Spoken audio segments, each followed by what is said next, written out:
પણ આ મેલડી વચ્ચે ઉભી હતી. તારા ઘર દીકરો કે દીકરી થઈ જાત, સ્વાભાવિક વાત છે કે તારા ઘર દીકરો કે દીકરી થઈ જાત તો તું મોગલ માની પાસે જાત, જાત ને. અને મોગલ માં પાસે જાત તો મોગલ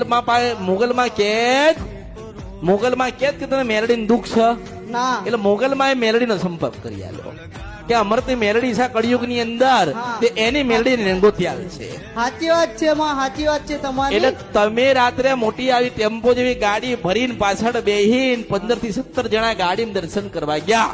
હા હા માતાજી, દર્શન કરવા ગયા પણ તમારો મનનો ભાવ હતો. મેં કીધું કે માણસ દુઃખી હોય તો બધે ફરતો હોય. સાચી વાત માતાજી. એ મોગલ માતા તો તમને આલવું તું પણ તને આપી દે તો આ મેલડી જાહેર કોણ કરત? એટલે બે વસ્તુ જાહેર કરી બેઠ્યા કે 27મું દિવસ થાય અને રાત્રે તને સપનું આવે મેલડી નું બકરા ઉપર બેઠી હોય ને મેલડી કે આ મોગલમાના મંદિર જઈને 11 શ્રીફળ વધેર છે તો બેટા આ લઈ આવજે કળિયુગમાં હું રાજા